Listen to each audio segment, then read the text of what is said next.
pessoal!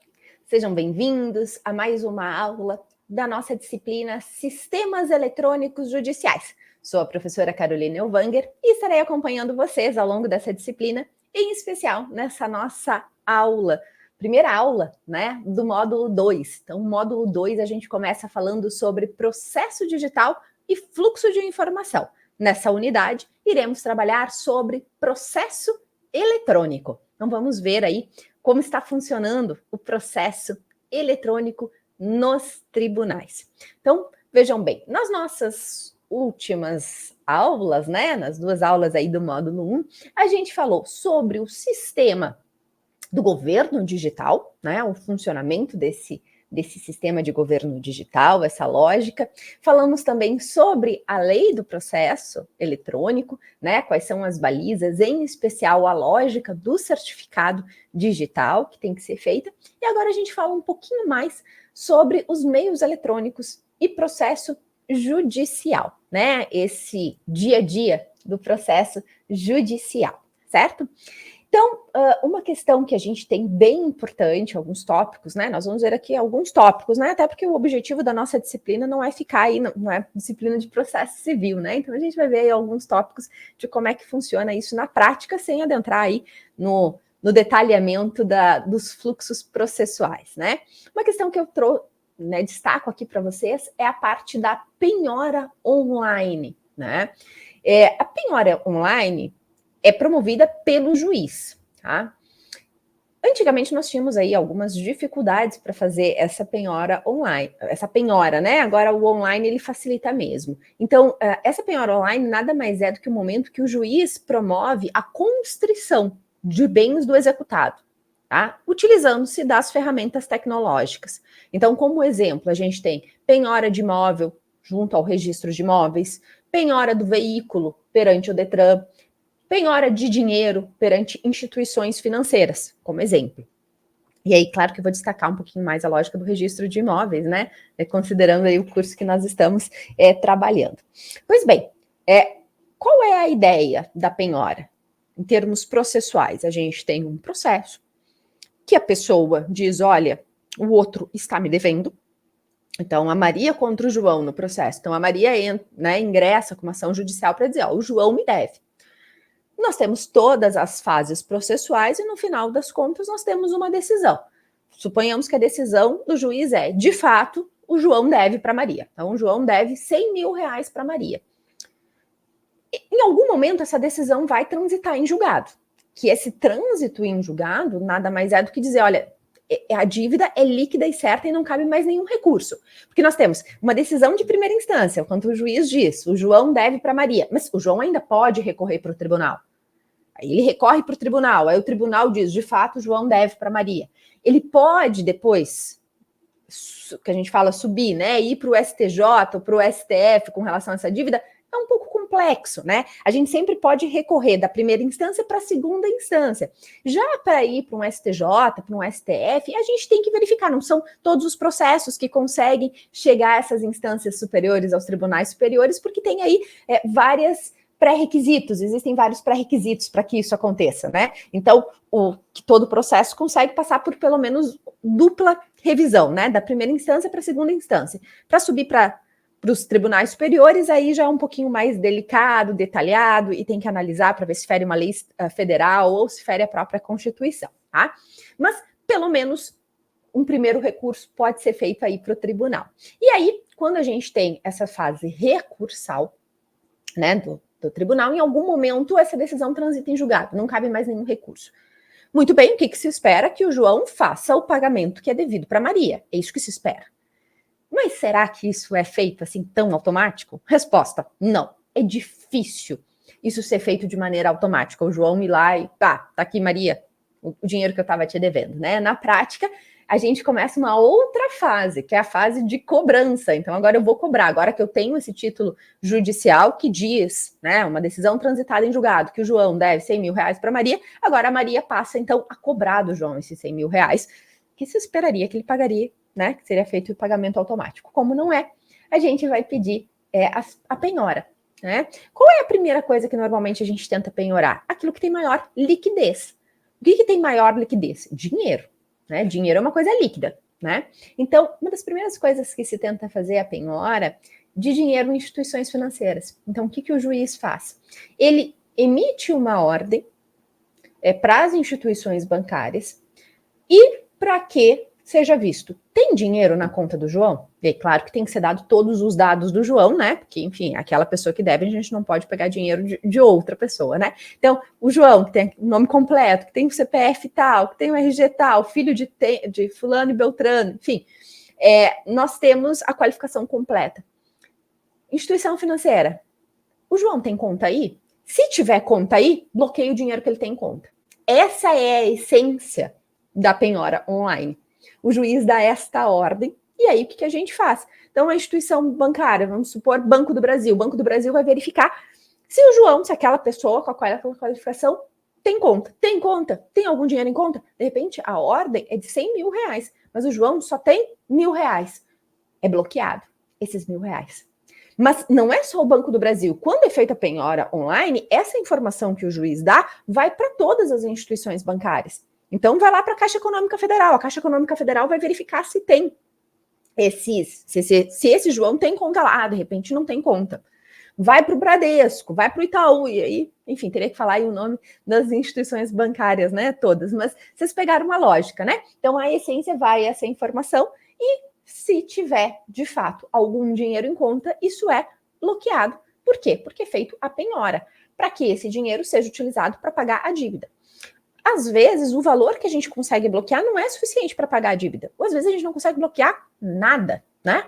É bem comum, e infelizmente, não se conseguir pagar nada. A gente vai ver depois que tem a teimosinha, enfim, explico um pouquinho mais para vocês como é que alguns detalhes dessa penhora online. Mas de toda sorte, é feito isto. Se o dinheiro não é suficiente para pagar a dívida, ou se nem conseguiu-se dinheiro nenhum, se vai parar por aí? Claro que não. Se continua fazendo penhora online, se continua buscando. Só que daí eu já não tenho dinheiro, já tentei dinheiro, que é a coisa mais líquida que tem. Então, que é o mais fácil, né? Porque se eu consigo o dinheiro da pessoa, depois o juiz vai botar na conta judicial e depois eu vou conseguir ir lá sacar. Por isso que a gente fala que tem uma liquidez maior. Mas se eu não consigo a coisa que tem maior liquidez, eu vou para uma segunda camada de penhora, que é a questão da penhora, por exemplo, junto ao Detran. Então, será que essa pessoa tem algum veículo em nome dela? Em qualquer Detran, né? De qualquer estado. Será que tem alguma coisa? Se tiver, eu quero penhorar. Só que daí começa a ficar um pouquinho mais difícil. Por que começa a ficar um pouquinho mais difícil? Por quê? Porque daí isso aí tem que ser transformado em dinheiro. Então, a pessoa tem um carro. E esse carro, ele vai ter que ir a leilão. Né? Depois que é feita a penhora, vai ter que ir a leilão, vai ter que ver assim, ó, quem quer comprar esse carro? E aí é vendido esse carro no leilão, e aí o dinheiro que se consegue com esse carro vai ser utilizado para pagar, no nosso exemplo lá, a Maria, né? A Maria que estava cobrando o João, lembra lá do exemplo inicial. Então, para que isto aconteça, nós vamos ter que ter um leilão. Então, por isso que a gente deixa em segundo plano. E por que registro de imóveis? Porque nós também podemos ver se a pessoa tem algum imóvel. Por que a gente não vai direto no registro de imóveis? Normalmente a gente pensa no Detran primeiro. Porque o registro de imóveis, a gente tem coisas que não podem ser penhoradas. Então, o que não pode ser penhorado? O que a gente denomina de bem de família. O que é o bem de família? Eu tenho um imóvel onde eu resido com a minha família. Esse é o meu bem de família. Então, se é um imóvel que eu resido com a minha família, esse imóvel, como regra, não vai conseguir ser penhorado. Existem exceções dessa regra? Existem. Se por acaso eu dei em garantia esse imóvel, né? Enfim, fui fiador e coloquei esse imóvel em garantia, aí ele poderia até, como conduta excepcional, ser penhorado, mas enfim, é uma conduta excepcional. Como regra, o bem de família ele não vai poder ser penhorado. Então, a gente vai ter que buscar, como regra, se a pessoa tem mais do que um imóvel. Então, se ela tiver uns 3 imóveis ou 2 imóveis, bom, se ela tem 2 imóveis, então um pode ser bem de família, o outro não é, e o outro pode ser, sim, penhorado. Né? E quando é feito essa penhora, é justamente feita a penhora eletrônica para que se coloque, num primeiro momento, esta informação no registro de imóveis. Então, quando a gente fala registro de imóveis, no registro de imóveis a gente tem a matrícula do imóvel. Então, a matrícula do imóvel nada mais é do que a informação sobre aquele imóvel. Então, a gente tem o que é o imóvel, aonde ele está localizado, é na rua tal, no quadrante tal. Então, tem toda a informação para conseguir se encontrar aonde que é fisicamente aquele imóvel.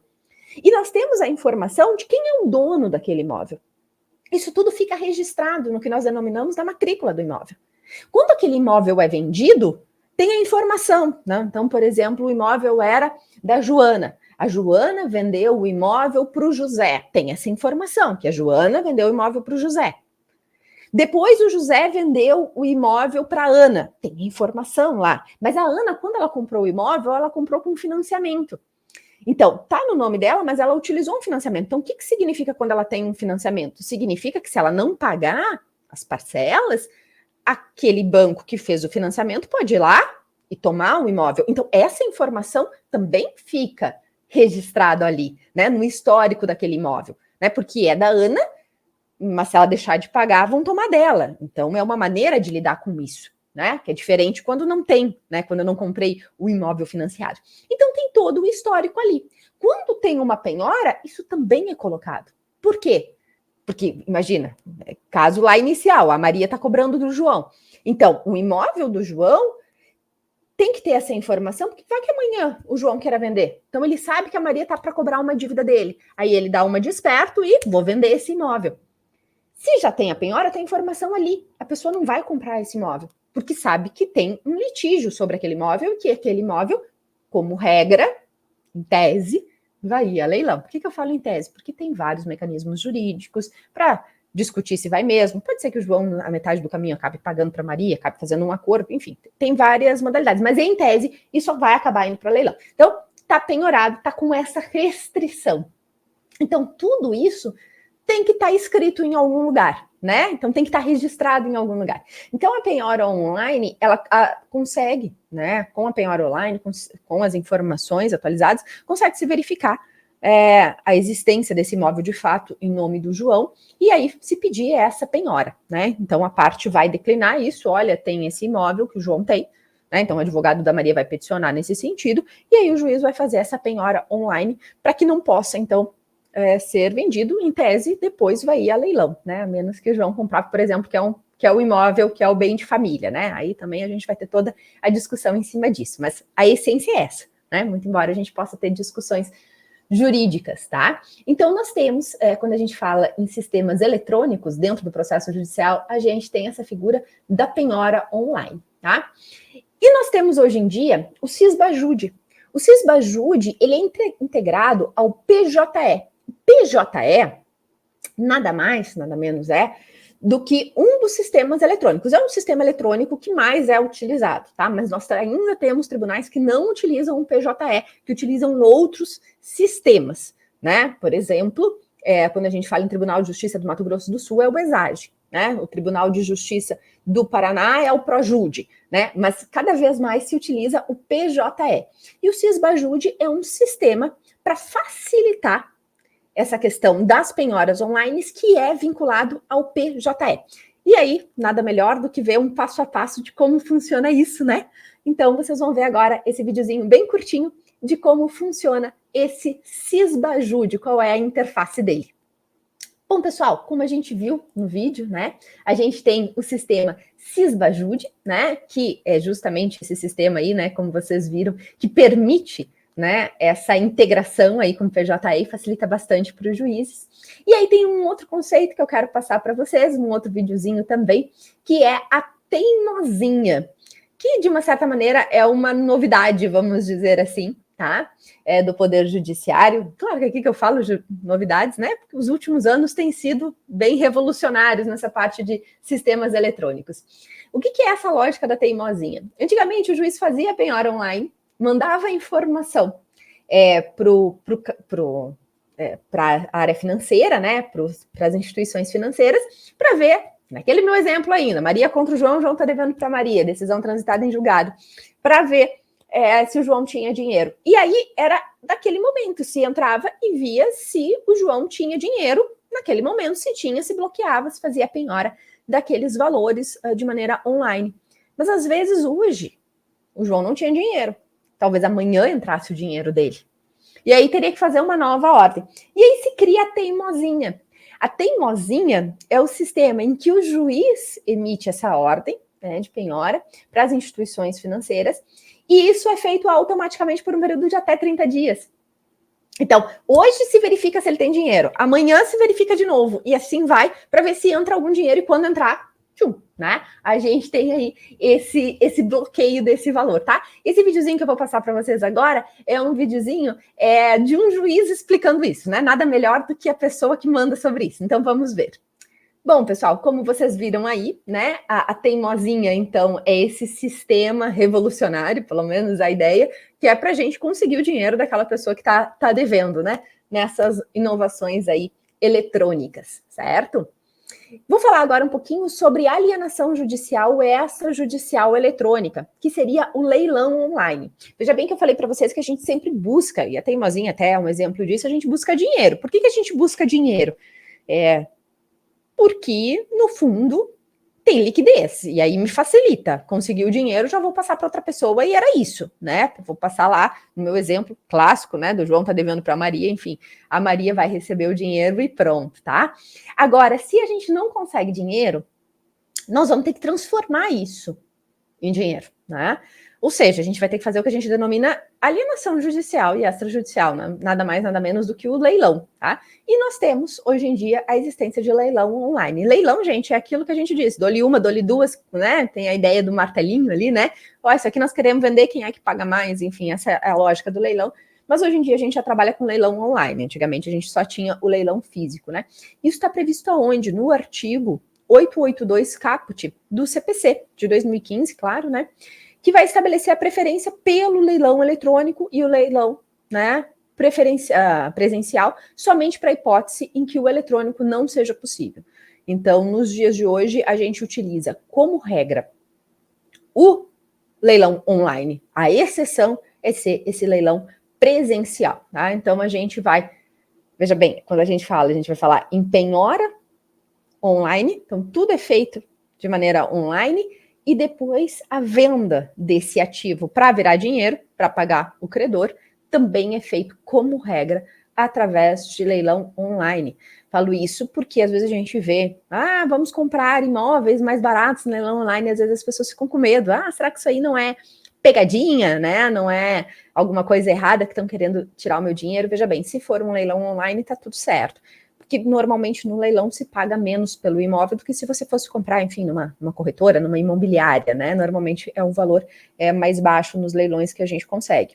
Mas claro que nós temos que verificar se é leilão online mesmo, né? Se o leilão ele está validado, né? Mas sendo leilão online, a gente pode ficar tranquilo, né? Então existe realmente leilão online, aliás, é a preferência, tá?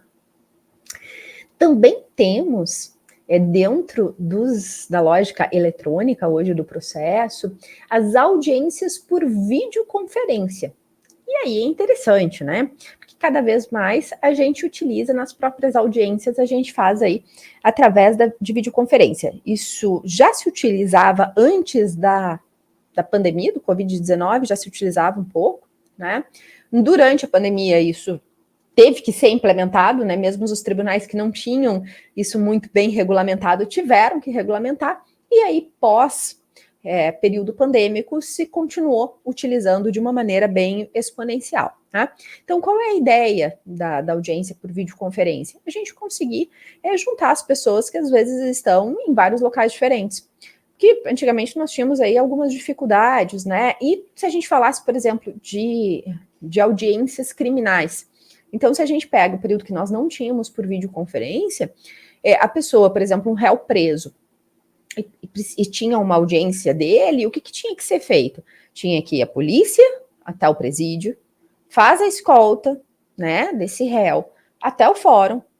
Aí do fórum, né, normalmente chegavam de manhã todas as pessoas que iam ter audiências, né, que saíam daquele presídio, aí tinha que ter uma carceragem ali para esperar até o horário, tinha que se levar na sala de audiência para que o réu pudesse acompanhar a sua audiência. Então, vocês imaginem aí toda a logística que nós estamos falando e até eventualmente uma vulnerabilidade que nós poderíamos ter no próprio sistema, eventualmente até com fugas e tudo mais, né? Hoje em dia, cada vez mais, o que nós temos? Nós temos as audiências criminais por videoconferência. Então, dentro da própria penitenciária tem uma sala específica. Então, o camarada é retirado, sim, da sua cela e ele vai para esta sala, mas tudo dentro do complexo penitenciário.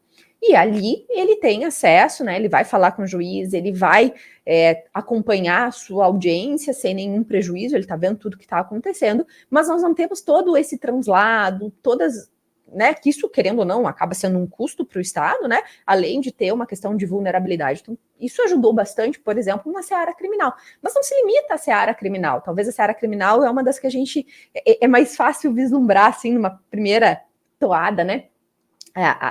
Os benefícios, mas não se limita a isso, né? Vocês imaginem quando a gente está falando de uma audiência de família, nós vamos discutir a mãe está pedindo pensão para o pai pagar, só que o pai mora, sei lá, no estado do Amazonas e a mãe mora no estado do Rio Grande do Sul, a criança está no Rio Grande do Sul. Então, como a criança está no Rio Grande do Sul, pela regra do Código de Processo Civil, quando a gente está falando que nós temos alimentos, o local que essa ação tem que vigorar é no estado do Rio Grande do Sul. E daí o pai mora em outra região. Imagina ele ter que sair da sua cidade onde ele está e se deslocar. Nós estamos falando aí de milhares de quilômetros, né, que teriam que ser percorridos. Seria muito difícil, né? Então ele teria que ser, de repente, ouvido por carta precatória, mas até que isso aconteça, então que dificuldade de unir essas duas pessoas. E a videoconferência vem para facilitar isso, né? Então a pessoa pode participar de qualquer lugar do país que ela esteja, quiçá até em outro país que esteja, né, pode então fazer essa participação aí por videoconferência e isso facilita bastante, né? Então nós temos essas audiências por videoconferências que costumam centralizar bastante, né, e facilitar. E quando a gente fala em audiência por videoconferência, esses exemplos que eu dei são dentro de processos litigiosos, é a fase litigiosa da coisa, né? Nós temos A contra B, né? E eles estão, então nós vamos ouvir testemunha, nós vamos fazer, né, a instrução processual. Mas nós também temos, dentro dessa lógica de audiências, a lógica da mediação virtual. Nós podemos ter arbitragem eletrônica e podemos ter mediação virtual. E aí já explico a diferença entre esses dois institutos, que alguns autores falam que são mecanismos alternativos de solução de conflito, e agora, mais modernamente, a gente fala em mecanismos adequados de solução de conflito. Então, sei que vocês ainda terão uma disciplina específica sobre isso, mas só para pontuar de maneira muito rápida e breve, nós temos o processo tradicional, litigioso, mas esse não é o único mecanismo que nós temos para ter acesso à justiça. Então, nós podemos ter a arbitragem. A arbitragem, o que acontece? A arbitragem, ela é feita por um árbitro. Então, eu não tenho mais aqui a figura do juiz, eu tenho a figura do árbitro. E esse árbitro, ele é escolhido pelas partes. Então, é alguém de confiança de ambas as partes que vai tomar a decisão. Claro que não pode ser tudo levado para a arbitragem. Nós temos uma lei de arbitragem que vai dizer, eu posso levar para a arbitragem todos os direitos, né, disponíveis que envolvam as questões patrimoniais. Então, estou discutindo um contrato de compra e venda, né? Então, é um direito disponível e é patrimonial, nós estamos falando em patrimônio, né? Isso pode ser levado para a arbitragem. Então, eu posso escolher uma pessoa física para ser a árbitra e definir quem está certo, quem está errado, ou nós podemos escolher uma câmara de arbitragem, e essa câmara de arbitragem nomeia, então, um árbitro, né? Alguém que vá decidir aquela questão, né?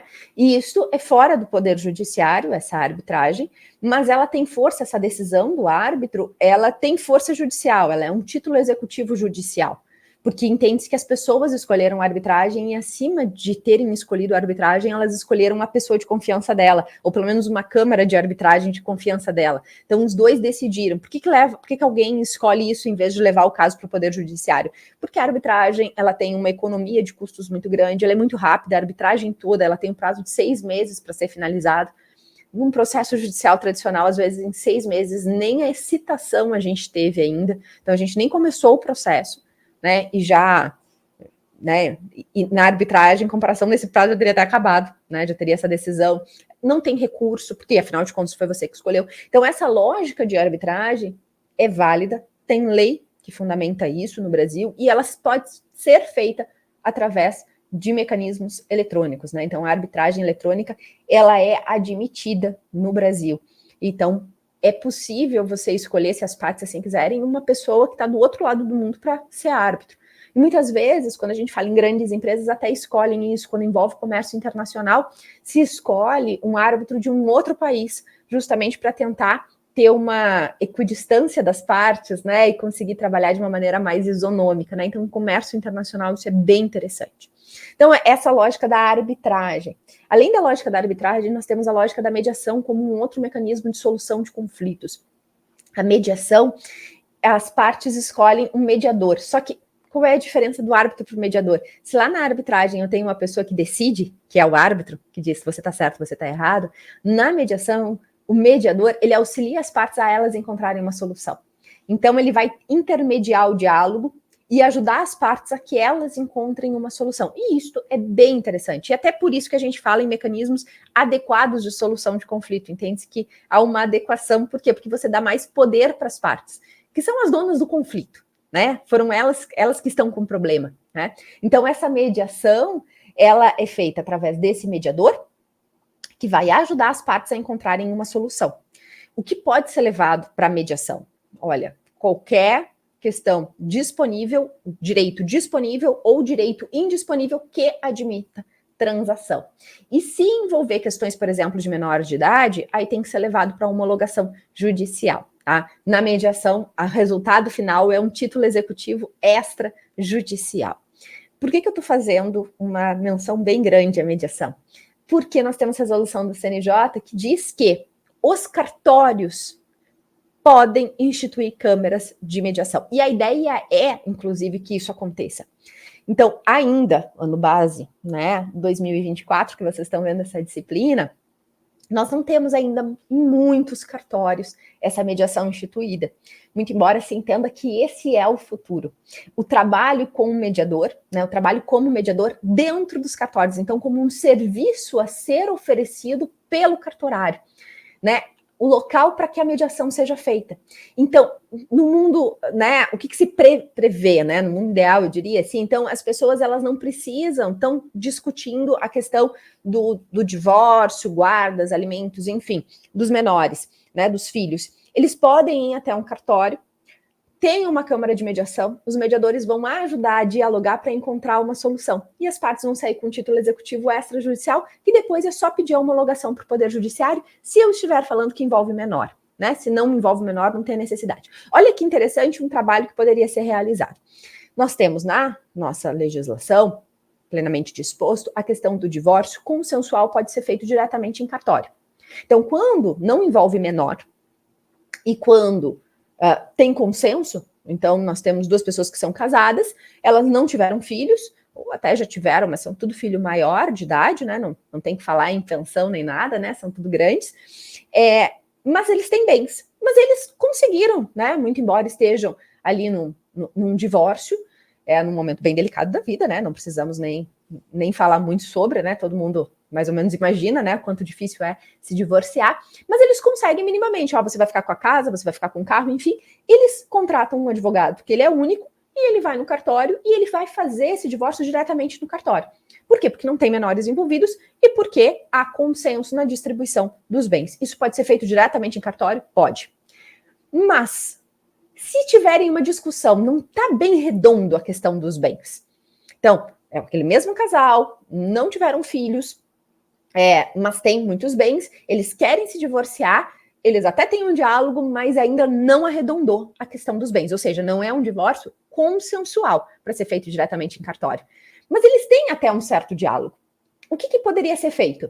Se dentro do cartório tiver uma câmara de mediação, que pode ser virtual ou pode ser física mesmo, mas aqui eu estou dando ênfase na questão virtual, né, propriamente dita, mas poderia ser física sem problema nenhum, eles podem ir e, nessa câmara de mediação, participar de uma mediação feito ali por pessoas obviamente habilitadas, e aí quando a gente fala habilitado, tem regra para isso, não é qualquer pessoa, né, tá no Código de Processo Civil, tem regulamentação do CNJ, por isso até que vocês vão ter ainda uma disciplina sobre isso, mas enfim, né, essa pessoa cumpre todos os pré-requisitos que vai atuar como mediador, ajudar as partes a encontrar esse consenso com relação à mediação, aos bens.